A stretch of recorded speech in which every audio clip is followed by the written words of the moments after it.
Hello, everybody, and welcome, welcome, welcome. Thanks for joining us today. People are coming in, walking in. Hi, everyone. I'm Dan Rouse, head coach here at the Lawn Care CEO. As you're coming in, we always like to just kind of test out the chat, the Q&A. So if you're hearing me, everything's coming through loud and clear. If you wouldn't mind just putting in maybe where you're from, what you do in the chat, that'd be awesome. That way we can honor the genius that is in the room today. What's up, Will? Will Hall, first actor. We talk about Will Hall sometimes in meetings like this. Michael, welcome. Ryan, welcome. Some of our guys, some of our people. Bryce, Malloy, B Rice, good to see you. All right, well, welcome everybody coming in from all over the country. Today, I guess without further ado, um, hi Phil, good to see you. Everybody needs a friend named Phil, I feel like. Today we're going to be talking about the hidden building blocks of a lawn care business owner and what $1 million plus lawn care businesses have figured out that maybe some of you haven't quite figured out yet. I wanted to like as I was working on my slides this morning, I wanted to like rewrite this slide to say something like more like this, where it would be like what a profitable, scalable, happy owner, $1+ million company has figured out. Because I've met a lot of lawn care, $1 million lawn care businesses that I probably wouldn't want to model after. And so today we're going to emphasize profitable, scalable, happy owner lawn care businesses, if that makes sense. So that's if you're here for that, that's what we're going to be up to today. Is we're going to be talking about some of the lessons that we've learned in order for us to get to that happy, profitable, scalable, freedom kind of business that I think all entrepreneurs at some level dream of, and it's become sort of elusive. And so let me tell you how we got here. First of all, again, my name is Dan Rouse. I'm the head coach here at the Lawn Care CEO. Before I did any of this, I worked at a company called Infusionsoft. Now, Infusionsoft's a little software company based in the Phoenix Valley, and it was my first quote unquote corporate job. It was my first corporate job, and people would later say, "Dan, this is not corporate." And what was special about Infusionsoft, and I could probably tell story after story, is that they were a great company. In fact, not only were they a company that was on the Inc. 500 list, but they were also a company that was on the Great Places to Work list, number 17 Great Places to Work. So not only were they great at growing, but they were great at culture. And you can see like it was just a nerdy tech culture. And I didn't really understand at the time, but there's something kind of magical going on there. A good example of this is I remember I was sitting um, my first year there. I was maybe 3 months in, and I heard the announcement that the targeted revenue for the year was 26 million. They printed these shirts, they put believe on them, 26 million. And literally, we were like, people were standing on chairs. We were cheering for 26 million. Again, this was a great company. Everybody in the company's bought in. Our CEO at the time, his name was Clayton Mask. And Clay is one of the great CEOs that I've ever encountered. Smart, strategic, understood the importance of culture. And he was running an awesome company, Inc. 500, great places to work. And Clay had even said, "Hey, if we hit 26 million, we're going to give you extra money for the bonus pool, a few extra days off at Christmas," right? Like really, we'd built up and we were all foaming at the mouth for this goal. And then, unlike Clay's nature, on December 3rd, if I remember right, in 2011, Clay came into the room and he goes, "Hey, everyone, at the company meeting, we're not going to hit the goal. We're not going to get to 26 million." And he was just defeated. He was like, "Ah, oh, dang it, man." Like you could just see the light like drain out of his face. And because like literally in the background above his head was this sign that said, "We do what we say we'll do." Right? We're not doing it. And here was this great little company. And then I saw the power of what Clay had built spring into action. Company meeting ended. A few of these like tech bros that you're seeing here like gathered together. They followed Clay out of the room and they said, basically, "Clay, how short are we of our $26 million goal. Can you imagine that, by the way? Can you imagine your staff coming to you someday and going, hey, you said we weren't going to hit our goal? Baloney. Clay said about $300,000 short, even if we hit all of our targets for December, and even if we had the best December ever. Can we try? Yes. We sent out a company email to the entire company and said, hey, anyone who's willing to sacrifice extra time, money, etc., like, will you come volunteer around the Christmas tree today at lunch? And guess what? 100 of our 125 employees showed up at that meeting. It was a magical place, you guys. That's what I'm trying to communicate. And by the way, long story short, $26,005,000, what we landed on at the end of that year. And obviously went on to do great things. Moral of the story is this. That is where I learned leadership. In fact, a lot of people came, we were like a software, like Service Autopilot or a Jobber company really early on, the early on days of that. And a lot of people were coming and they were saying, hey, Dan, not to Dan, but hey, Clayt, we have this, we love the way, we sometimes like your software, but we always love the way that your culture works and your business operates. And so Clayt launched something that he called Elite Entrepreneurs. So this is Clayt on the left, Brett Gilliland, who was the vice president over strategy and culture, and really the designer of the system that was running, one of the designers of the systems running in Infusionsoft when I showed up.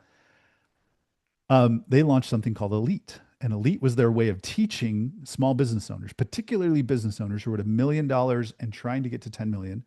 It was like, here's what we've learned about how to run a great company. I started teaching that program, and I started coaching and have since coached hundreds of business owners, particularly those who are at $1 million plus. And so, when we talk today about what these guys have figured out, what the $1 million guys have figured out, this is something that I've been studying for a very long time, and it's rooted in these principles we learned in Infusionsoft. Well, it just so happened, one of the people who attended Elite Forum, which what it was called at the time, so however many years ago, 15 years ago, was a lawn care business owner. Fast forward to 2022, he reaches out and he says, Dan, I've got this group of $1 million lawn care business owners. Can you come coach them? Can you come teach them? And I was like, yeah, man, like sign me up. And I went to teach them the things that we'd learned there. At that conference, I met my now business partner, Aaron Suttonfield. Now, one of the things you learn very quickly, and this is going to be one of our themes today, is that at the end of the day, most entrepreneurs, this is Michael Gerber. If you haven't read E-Myth, it's a great book, great read.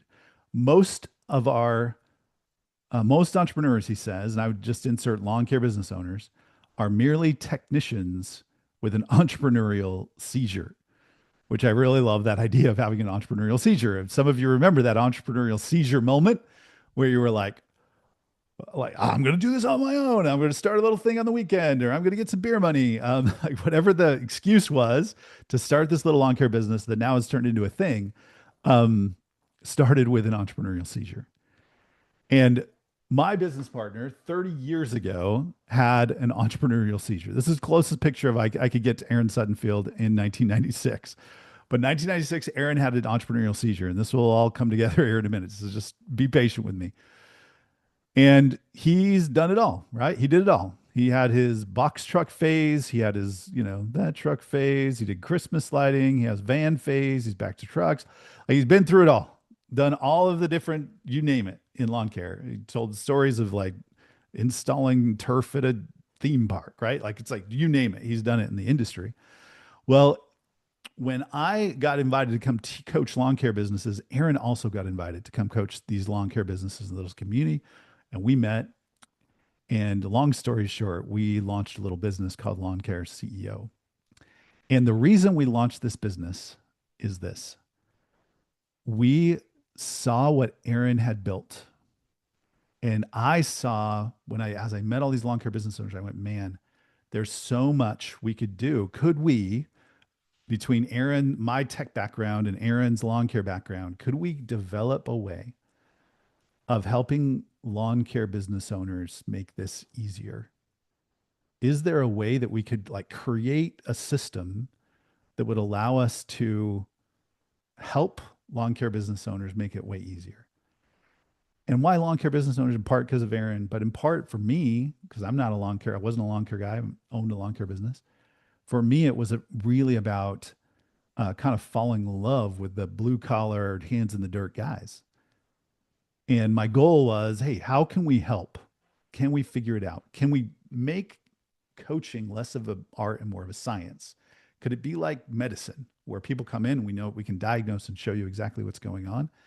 And through that diagnosis, we can teach you what it is. And so 2023, we started learning and we started learning and learning and learning. And we said, we started kind of teaching what Aaron had been doing. And the cool part about Aaron's business, right?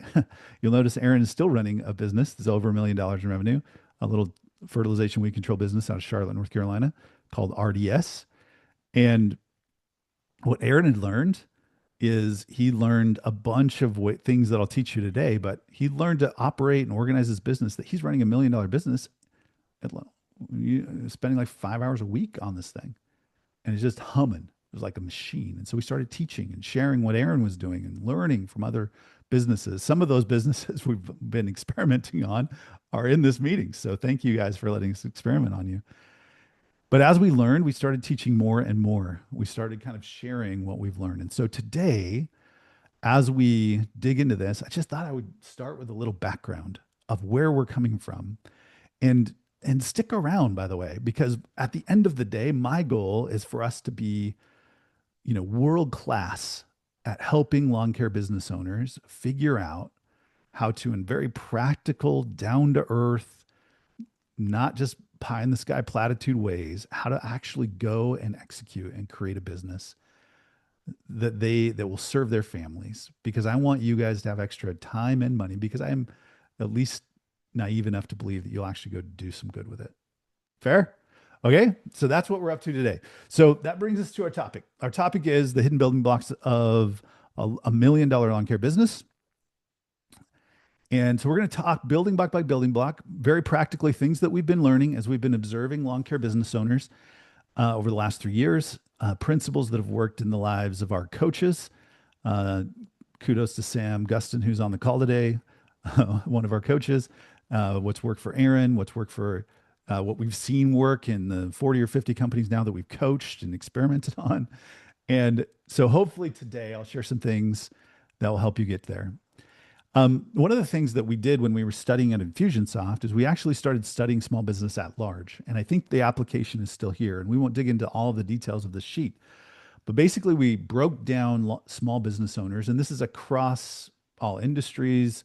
But in the United States, at the time of the study, there were about 30 something million small businesses in the United States.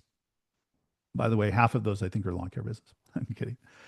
And as we broke it down, it was like, okay, at each stage, a lawn care business owner grows up. They have to evolve from stage 1 to stage 2 to stage 3 to stage 4 to stage 5. And we tried to understand what that meant, because a $1 million business owner is very, very different. And the $1 million business, the way it operates, the way it structures, the problems they have, the things that they have to overcome are very different than if you're a stage 1 or a solopreneur. And it's very different still if you're a new employer, you hire your first employee, you have your first guy, or you have your second truck. That has its own set of challenges and problems and things to figure out. And so today, my hope is to help you start to see through the lens of what it means to be a $1 million business owner if you aren't one yet. And if you are a $1 million business owner, I want you to check the boxes and make sure that we've checked all of these kind of core elements. Because if you're finding pain in your small business, in your 7-figure business, either it's not scaling the way you want to, or it's not as profitable as the way you want to, likely you've skipped a step along the way. Maybe you skip part of stage 3 and you need to go back and double down and make sure that you're getting it right. So that being said, I'll remind you of what Charles Kettering said: a problem well stated is a problem half solved. Today, we're not, just to set expectations here, going to give you the entire playbook on how to build a $1 million company. That would take much longer. It would be, we would charge a lot more for this webinar. But what I do want you to do is I want you to get your brain around the problem that you have to solve if you want a profitable, healthy, happy business owner, $1 million business. Okay. Scalable $1 million business. So, my goal for you is to give you the framing to say, okay, I understand the building blocks that are going to have to go in place. And each of those building blocks will probably, honestly, on a webinar like this, we'll click down into and start talking about and dig in and show you more detail about what it looks like and how it works. And if you stick around to the end, we'll even show you like a way to get some free content training on specifics within that same framework. Okay. So let me finish the quote from that I started with Michael Gerber. Most entrepreneurs or lawn care business owners are merely technicians with an entrepreneurial seizure. Most entrepreneurs fail because your work not because you're working in your business rather than working on your business. And today we're going to talk about what you need to do if you want to grow this thing into something real, something that's scalable and shareable and that pays your retirement. Then we have to be ready to work on, not in. Okay. So that's what we're doing today. We're working on, not in. So I'm happy that you're here. Building block number one. And this is too often skipped by businesses that even scale and are large. They get clear. The scalable, shareable, sellable businesses are clear. I'll give you an example. One of the companies that I've had the honor of coaching is a company called Lifestyle Outdoor Landscaping out of Kansas City, Missouri. Lifestyle has a special claim that I haven't heard anyone else be able to replicate. Lifestyle Outdoor opened their doors a little over 5 years ago, and they have grown $1 million a year every year since their inception. By the way, they also get to brag that they've never lost a client. Okay, how is that possible? And and who are these guys? And I don't believe you. Well, Lifestyle Outdoor, from the very day one, they got really, really clear about who they were, what they were trying to build from day one, out the gate. Their owner named Justin decided, he said, he was working in the industry for a different company. He said, I'm going to launch the very best company who does maintenance for HOAs who want high level, high quality service and are willing to pay for it from day one. And he has never deviated since. $1 million a year, 5 years in a row. Justin got clear. And so, what does that mean to get clear? You'll want to have outstanding answers to the following questions. And in your own mind, as I go through these questions, you can kind of answer them. And if the answers are short, concise, and like you've already thought about it and written it down, probably a good sign. If you're still if it feels muddled, then probably not a good sign. Okay, so this is going to be our little survey to ask, are you clear? Question number one, what do I sell? And what, more importantly, perhaps, don't I sell? Are you a fertilization weed control company?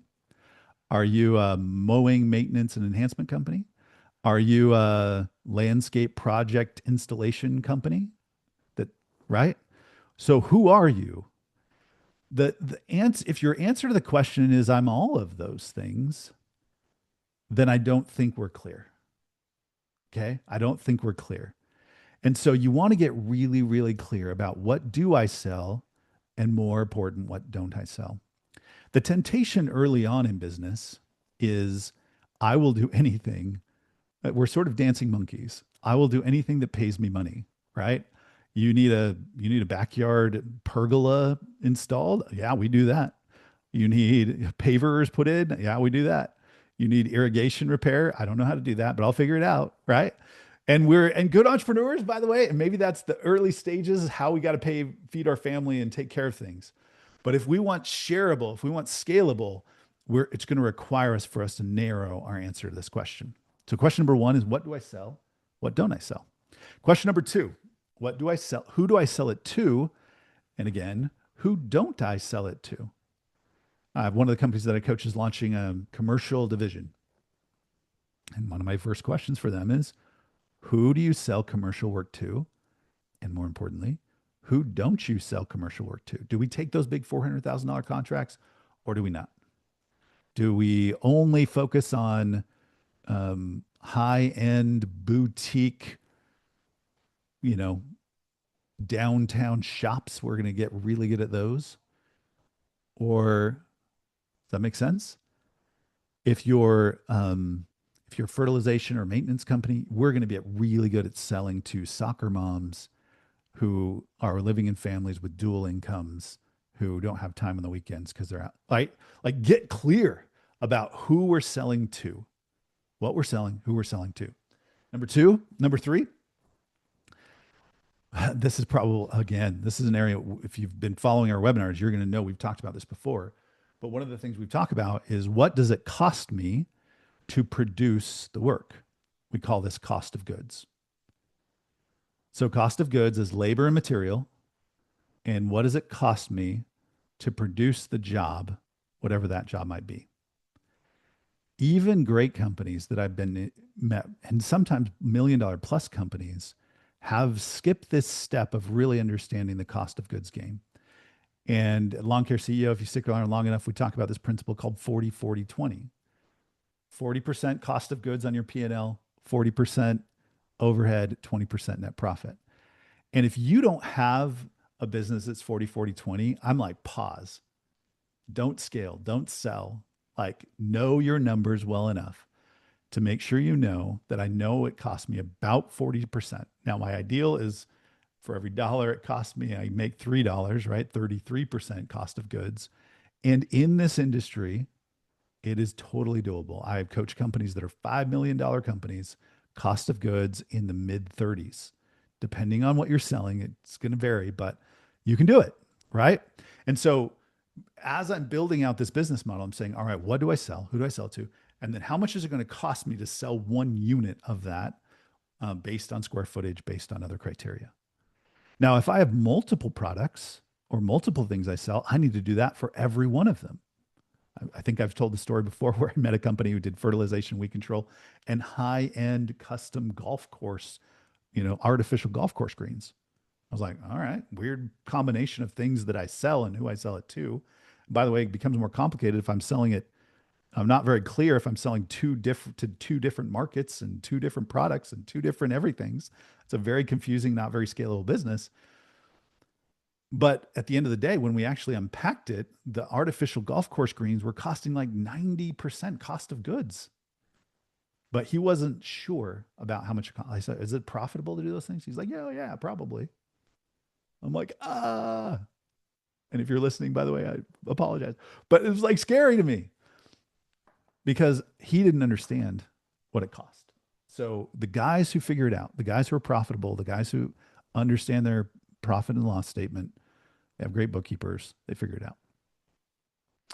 Number 4, does the market want it at the price that I need to charge for it? So obviously, right, I can figure out a great business model, but if I take it to market and nobody wants to buy it, it's not that good of a business model, right? So the business model also requires feedback from the customer. And there are lots of different ways we can evaluate that. But the easiest way is just to go say, hey, hang your shingle and say, I'm selling it for this price. Does that work? And for the most part, they'll give you good feedback on whether or not the price works. My favorite monitor for feedback is simply, what's our conversion rate? If I offer my product to 100 people and 50 of them say yes at the price I'm offering it, I'm probably at a pretty good price. If I offer to 100 people and 8 people take the offer, I'm probably too high priced. If I offer to 100 people and 85% of them say yes, might be a little too low priced. So again, what is the market there, and will they buy it at the price that I need to sell it for? And then finally, can I staff it, manage it, and sell it at scale? Some businesses struggle with this piece of the puzzle. I was chatting with someone the other day and they were debating, they were trying to get clear about what my business is. Who am I? What do I sell? Who do I sell it to? Will the market support it? They were asking all these questions and figuring it out. And they said, well, right now I do 2 things. I do project installation and design and maintenance. Not an uncommon blend of services. And I said, well, and they said, which one should I, if I'm going to narrow it down, which one should I narrow it down to? Because right now the project stuff's great because it brings in a lot of money. I'm paying my guys. We didn't dig into how much it was costing him, whether it was profitable, but and I said, well, if you're if you want to go the direction of project, you're going to need to staff it. And what that means is we're going to have to hire people who can sell it and design it and project manage it. And in many ways, that type of business is a more talent, bad, lack of a better word, more talent driven business. We're going to have to hire some higher level guys at a higher price point to sell, design, manage that that kind of work. And it works now because it's just you, but can we find more people like you in order to staff it, manage it, and sell it? Whereas the maintenance business he was trying to get into, well, guess what? That one is much easier to manage, to staff, right? I can get it. I can get just about anybody with 2 feet in a heartbeat to go mow a lawn. To staff, manage, and sell it becomes easier.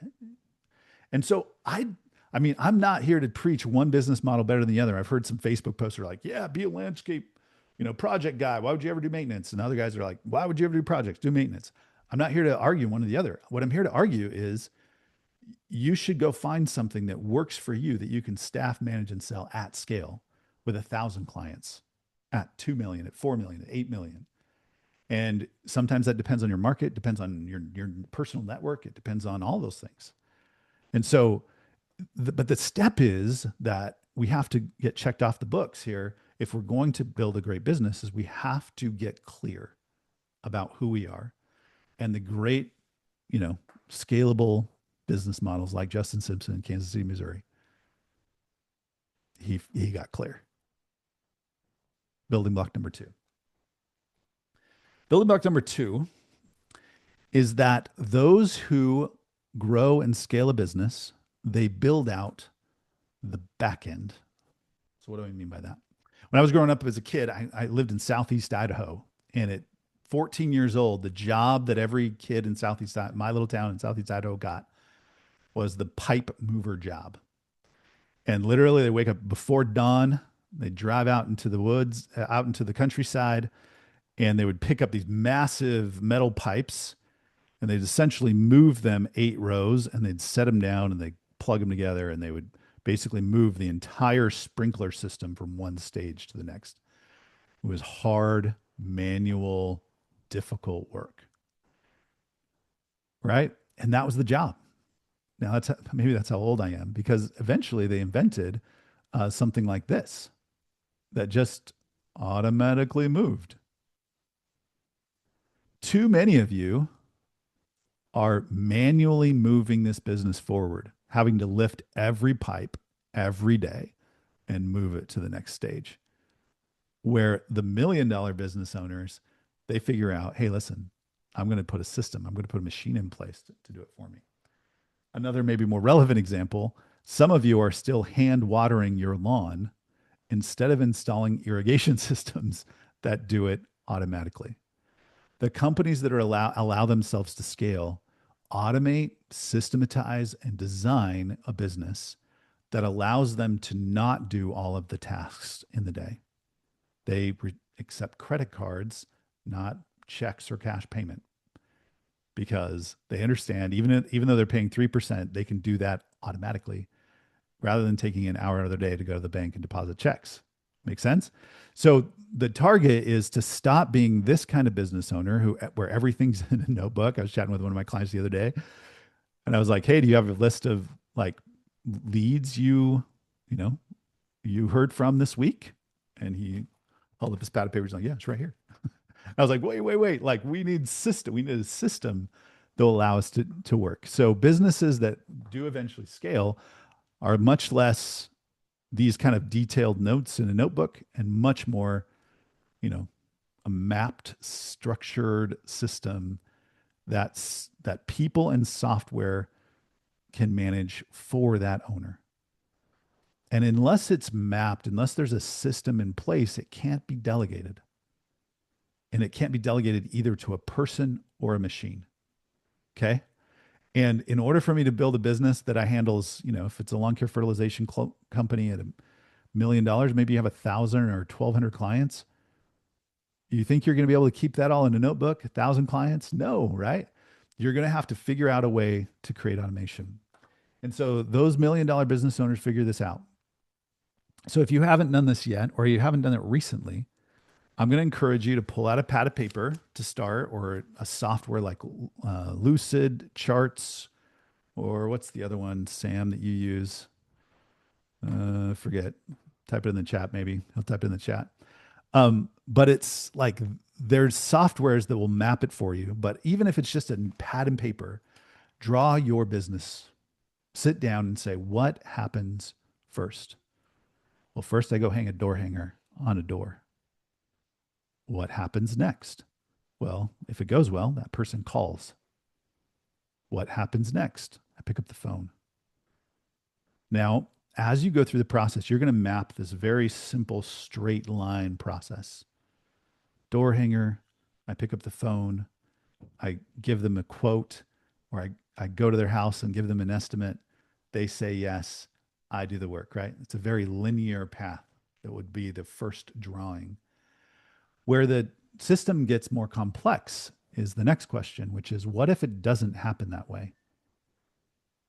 I hang a door hanger. They call. I answer. Well, what if I don't answer?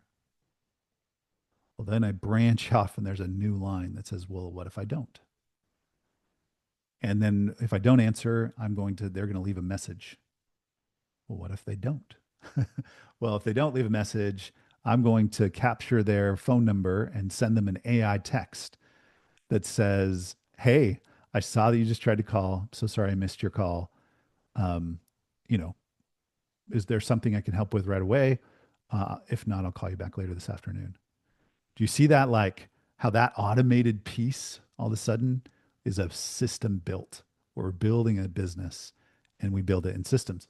And very often this means that we're building it in software.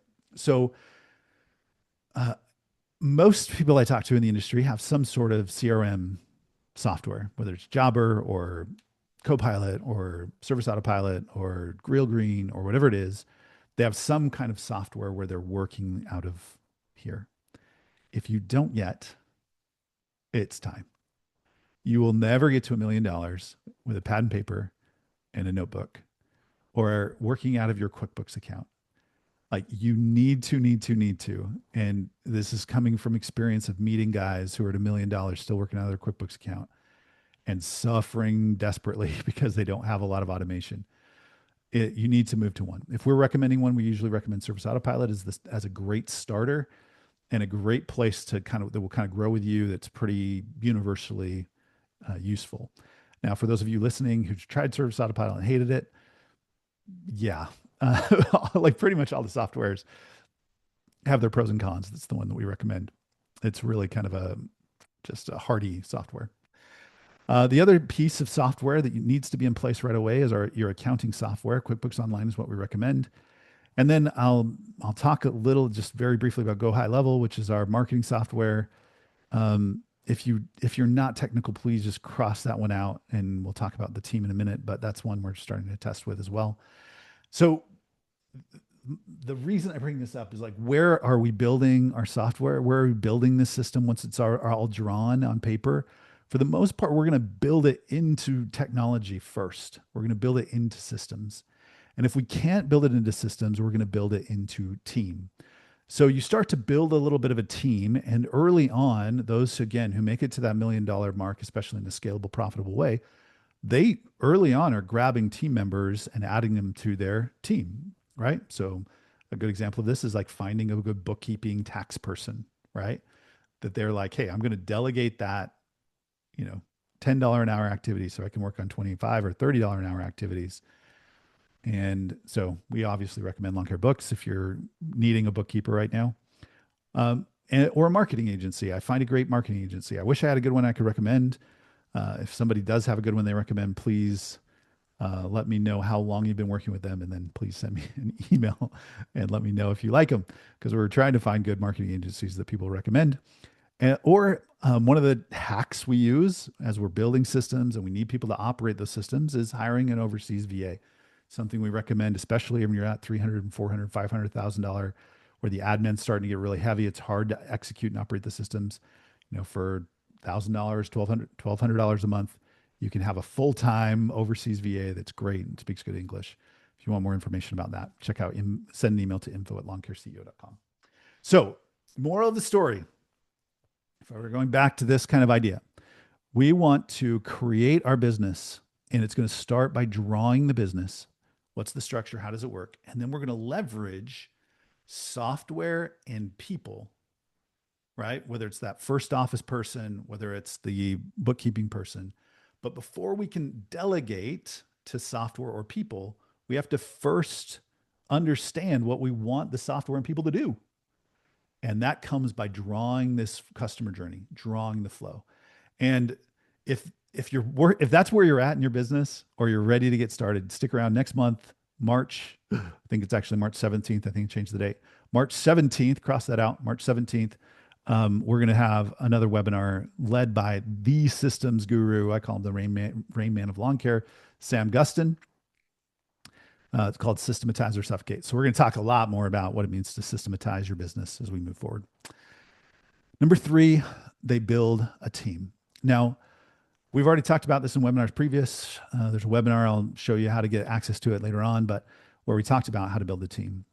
But the principle comes from Craig Groeschel. How do I pronounce that? Groeschel. We'll call him Craig Groeschel. Craig Groeschel. He said this, I love it. He said, you can have control or you can have growth, but you can't have both. You can have control or you can have growth, but you can't have both. At some point, you're going to have to learn to delegate stuff, man. And usually the first thing we're going to delegate is we're going to delegate production work. So you're going to find that second person. Maybe more important than any other hire is your first hire. Because that first person who's going to shadow you in production, whether they're your second on a maintenance crew, or whether you're they're the first person you hire, or you're putting in a truck to go do fertilization weed control, that first hire becomes ridiculously important. And to illustrate that, I want to show you a lesson that I call the first follower. Now, if you're just listening and not watching, you're going to miss this, because this is an outstanding video that teaches the importance of what's called the first follower. Pay attention. If you've learned a lot about leadership and making a movement, then let's watch a movement happen start to finish in under 3 minutes and dissect some lessons. First, of course, a leader needs the guts to stand alone and look ridiculous. But what he's doing is so simple, it's almost instructional. This is key. You must be easy to follow. Now here comes the first follower with a crucial role. He publicly shows everyone else how to follow. Right? Did you notice? Easy to follow. Simple business models, when we got clear print step 1, are systems that are easy to follow. I can teach someone to do this. It's very hard to scale. I can teach lots of people to do this. Very hard to scale, again, if we can't staff a group of people to follow. If it's our system or our way of doing things is too difficult. Notice how the leader embraces him as an equal. So it's not about the leader anymore. So this guy is the first follower, embracing him as an equal. It's weird. It's about them, plural. Notice how he's calling to his friends to join in. So it takes guts to be a first follower. By the way, don't let this encourage you to do drugs as a part of your work. You stand out and you brave ridicule yourself. Being a first follower is an underappreciated form of leadership. The first follower transforms a lone nut into a leader. All right, one of my favorite lines in the whole video. The first follower transforms a lone nut into a leader. Okay, so this is the person we've got to go find, this guy in the green shirt. We got to find a guy who's going to be roughly equivalent to our dance skill, who is going to bring in and come be a part of this company. The leader is the flint, the first follower is the spark that really makes the fire. Now here's the second follower. This is a turning point. It's proof the first has done well. Now it's not a lone nut and it's not 2 nuts. 3 is a crowd and a crowd is news. A movement must be public. Make sure outsiders see more than just the leader. Everyone needs to see the followers because new Do you know how much more powerful your business looks with two guys who are polished and clean cut and do the work well? Like all of a sudden, and this is why the same reason we wrap our trucks, it's the same reason we do things to kind of like I call it entrepreneurial bravado, where you're like sticking your chest out and being like, "Hey, we're way bigger and way cooler than we actually are." That entrepreneurial bravado early on is a real is a real phenomena, right? We want to look the part. followers emulate followers, not the leader. Now here come two more people, then three more immediately. Now we've got momentum. This is the tipping point, and now we have a movement. As more people jump in, it's no longer risky. If they were on the fence before, there's no reason not to join in now. They won't stand out, they won't be ridiculed. All right, you get the idea.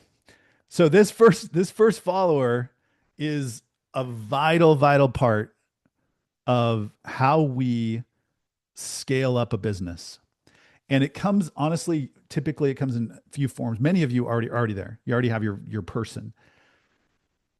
The reason I wanted to emphasize this piece of all the pieces is because if you don't have the right person in that seat, you need to still be searching, even if you have a helper. If you don't have somebody who is going, you can feel like you can treat like an equal and eventually delegate the 9 times out of 10, the production work. Now, the exception to that is often husband and wife duos. For whatever reason, the way that it works is husband's on production, wife is on sales and marketing. And that kind of works too, right? You have a first follower in a very real way. But whatever the situation is, we divide the business in half, production, and then all the other things. Usually, owner's going to take all the other things when the time comes, as soon as possible, by the way, for those who want to scale fast. And they're delegating the production to a first follower, somebody who has a shared set of values, somebody who does the work with high quality, somebody that can eventually lead others and train others. This is an extremely important position. And if you don't have one yet, you should be hunting. All right. Oh yeah, if you're at the stage where hiring matters, we have great podcast episodes on hiring, Lawn Care CEO podcast, and then you can go to our website lawncareceo.com, and we have this whole webinar if you missed that webinar on hiring. Okay, I'm trying to get through all of this before we get to the end of our time together. The last building block. So if we review the building block number one is companies that really make it, they get clear. Building block number two, companies who really make it, they find out how to build the back end systems for the entire customer journey from the time that they start selling all the way through to the time that they have filled happy customers giving 5-star reviews. They understand, they follow the customer journey.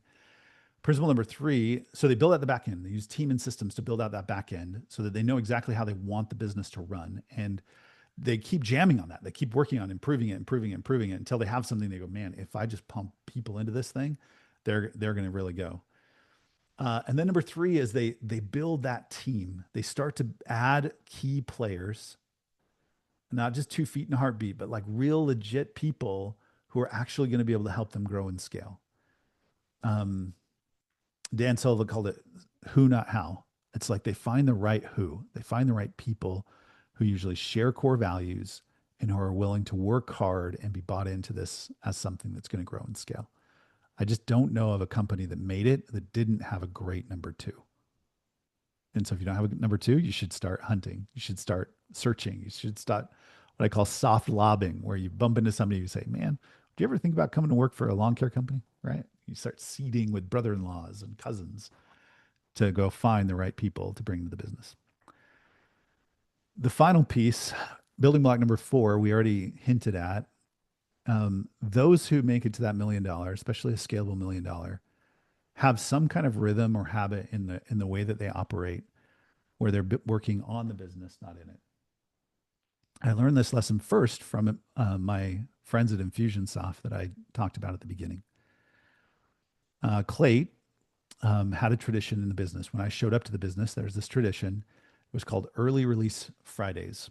And every Friday, can't remember if it was every Friday or every third Friday or something, but every Friday, it's That's what I'm remembering. So I'll say every Friday. Every Friday, we got off early. We ended work at 2 p.m. on Fridays. It was like a cultural perk. And we would all go, all the employees would go home. Well, what I didn't know at first was why that was a tradition in the company. What Clay learned early on and understood early on was in order for us to grow the business, he's like, I need time to work on the business, not in it. And so he and his partners, they would go every Friday afternoon to Panera Bread. But when you're early on, man, the company would stop without those three people there. So they're like, they just were like, we're sending everybody home. We're sending everybody home early.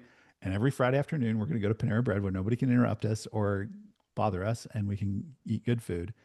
And we're going to sit and work on the business every Friday, like clockwork, day after day, week after week, year after year.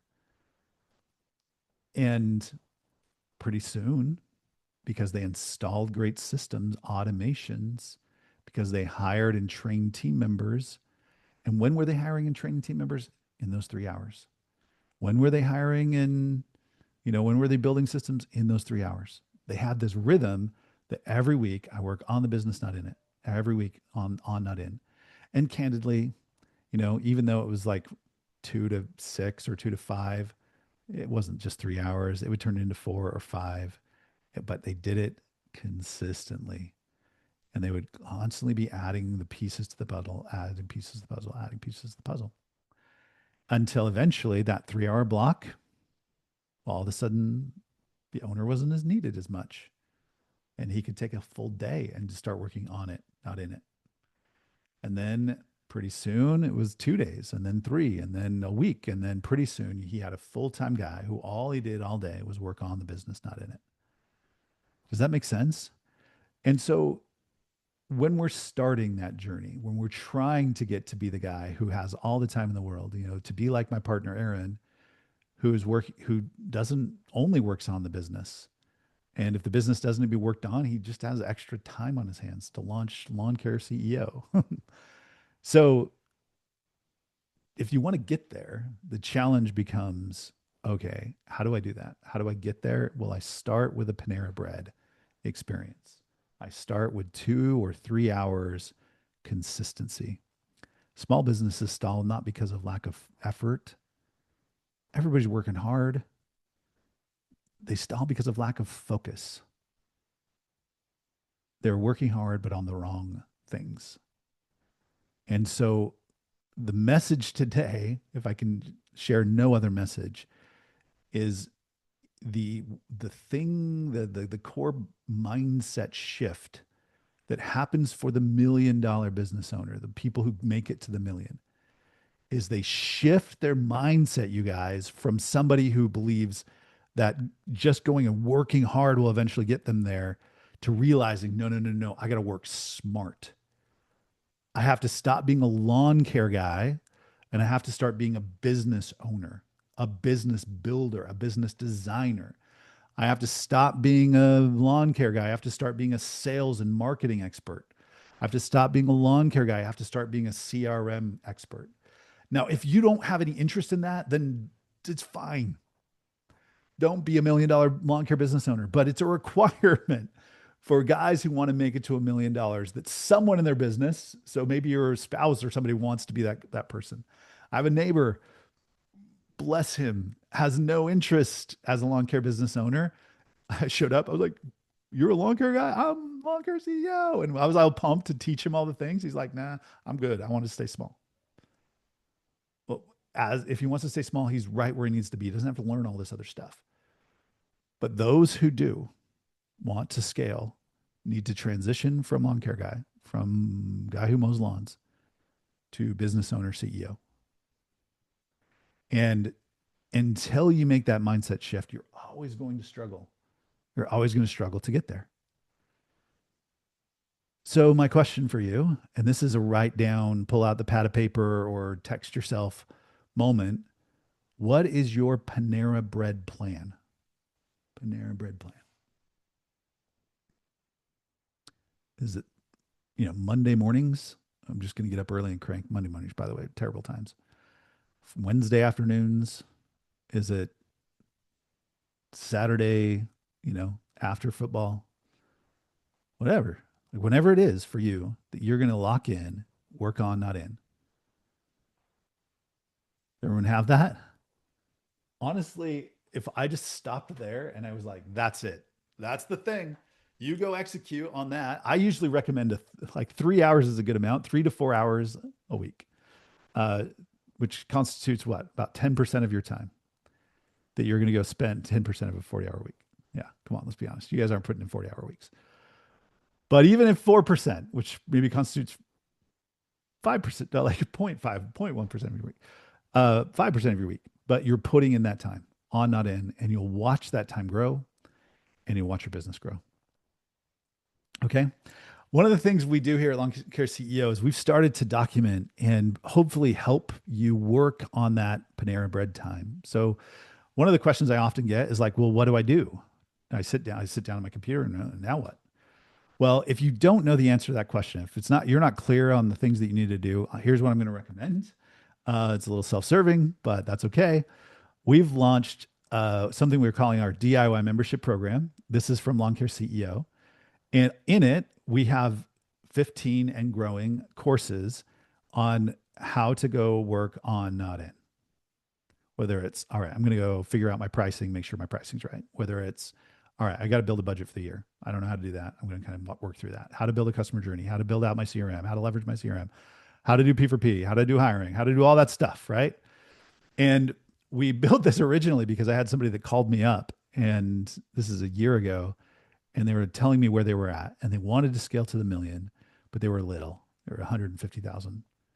And he just goes, "What do I do?" And I said, "I don't know, but your business is kind of screwed up. You don't have systems.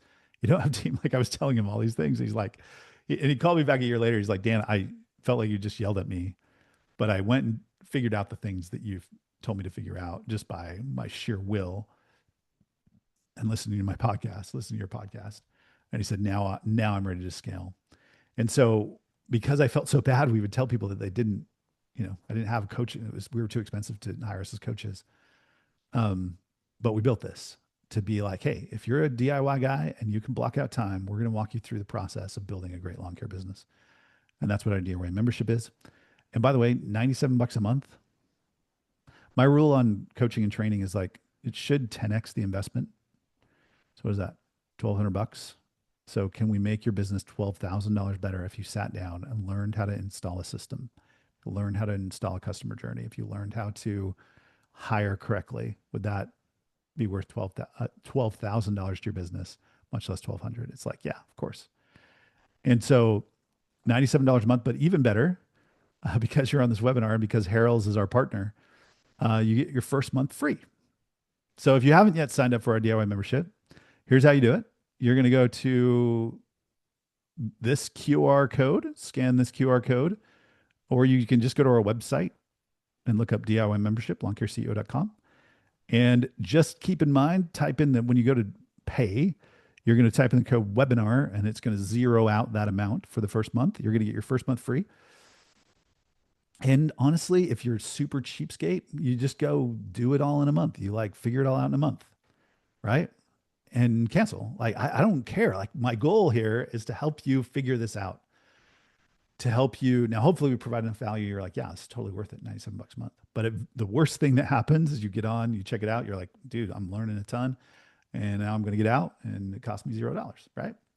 So again, DIY membership program is what I'll recommend. Now, everyone get this QR code, or go to lawncareceo.com, look up DIY membership. Or, this is my big or, the big or, if you already have a lot of these fundamentals in place and now it's time to grow from 1 million to 10 million, if you're in that stage, here's what I want you to do. I want to chat with you or have one of our coaches chat with you, and really talk about what's next for you. Now, at very least, worst case scenario, you're going to get an hour of coaching, right? You're going to get an hour just to chat with somebody who's been through this a bunch of times. And if you gain one nugget or morsel, it's going to be worth the price of admission, which is $0. But what we want to do is we want to build out this kind of like, think about the next 90 days with you and say, all right, here's what we would recommend next 90 days looks like for you. So again, big or if you're at a stage where it's like, man, I've got most of the blocking and tackling figured out. I'm ready to like go fast and scale fast. Let's get on a call and chat. This kind of free business health strategy call is awesome. By the way, if you get a chance to chat with me or with Sam, for example, dude, I won't even tell you what we charge per hour. It's like, dude, we're giving away like hundreds of dollars here. But again, the spirit of it all is this: our purpose in life is to help others do more good in the world. We just feel like that's the thing we should do. And we've chosen, for whatever reason, to work with lawn care guys as the people we want to help. And our goal is so stick around, keep coming to webinars, keep paying attention, because our goal at the end of the day is to help lawn care business owners to legit learn the craft and be like my partner Sam, or my partner, my one of our coaches Sam, sort of partner, or Aaron or Miranda. These people who've built businesses that are so successful and so well run and so well staffed that they then get to go do what they're passionate about, what they really, really care about, and the good that they want to do in the world. For Aaron and Sam, it's working with Lawn Care CEO. I don't know what it would be for you. All right, you guys. All right, everybody. Thank you for coming. This has been Lawn Care CEO, sponsored by Harrell's. Thanks, Harrell's. Stick around next month, March 17th, 1 p.m. Eastern. I'm sure we'll send you an email to get registered for Systematize or Suffocate with Sam Gustin. Thanks, everybody, for listening. Bye-bye.